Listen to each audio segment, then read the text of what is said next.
Majority Leader. Mr. Speaker, I move to recognize Representative Joseph Stephen Carapsas Paduano, Chairperson of the Committee on Public Accounts, to deliver his sponsorship speech. Representative Paduano is recognized to deliver his sponsorship speech. Thank you, Mr. Speaker. Thank you, Majority Floor Leader. Mr. Speaker, my dear colleagues, serve the country. The Joint Committee has conducted 13 public hearings and has obtained numerous testimonies of witnesses and documentary evidence in the course of its inquiry.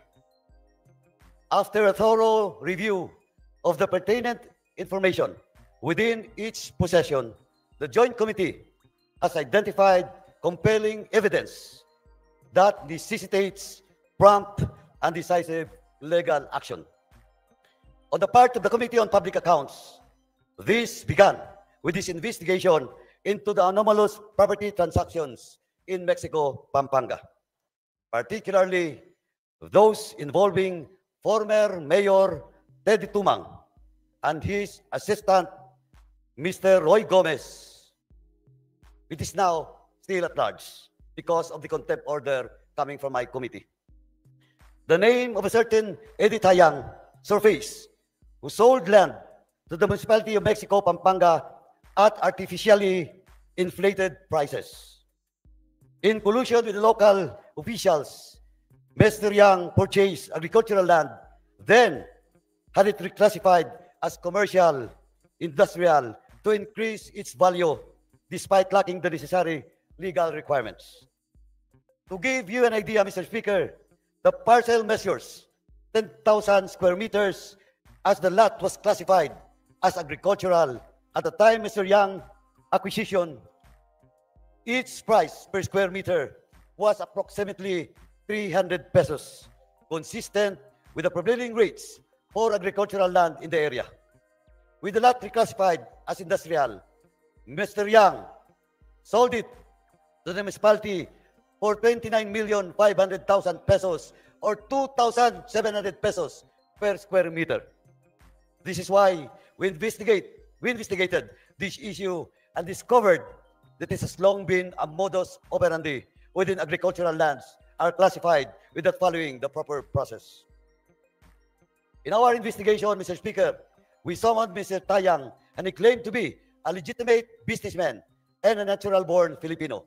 However, when we asked him for documents, he was unable to provide any documents and eventually stopped attending the hearings. With the assistance of various government agencies, we later discovered that Mr. Yang held a Chinese passport under the name Jia Jingyang. This is where a suspicion began that there are Chinese nationals who falsified their citizenship in order to purchase land and establish businesses in the Philippines. Eventually, we proved that we are not mistaken.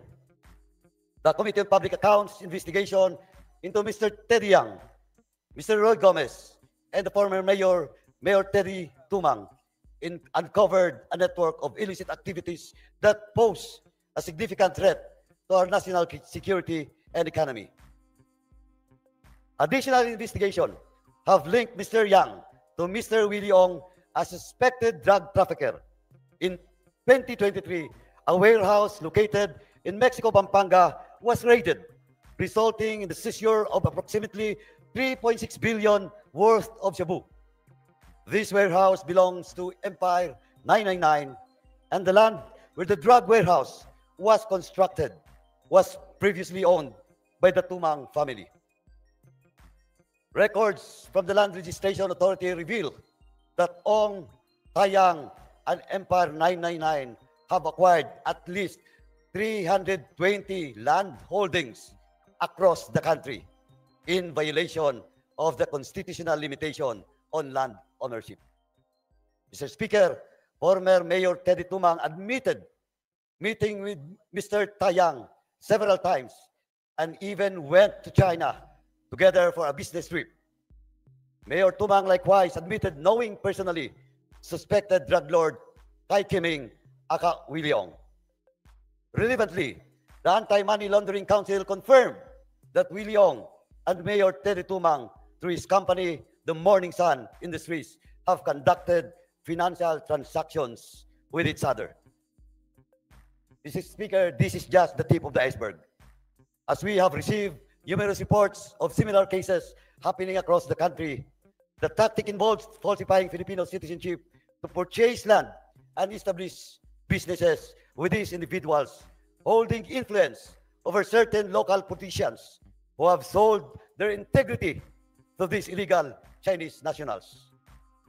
Because of the aforementioned findings, the Joint Committee came up with several remedial legislation to address the issues, and namely House Bill number 11040 and House Bill 11117, as mentioned by Chairman Ace Barbers.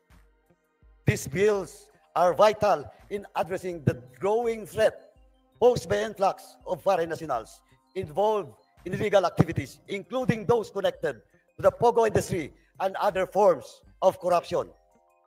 Through these legislative measures, we intend to strengthen our national security, uphold the integrity of our citizenship laws, and protect the Filipino people and our land from unlawful foreign influence.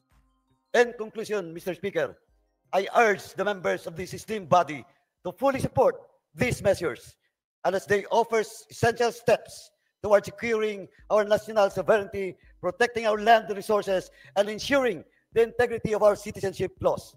By enacting these measures, we take a strong stand against exploitation of our systems by foreign nationals and criminals, and we create lasting solutions to safeguard the interests of the Filipino people.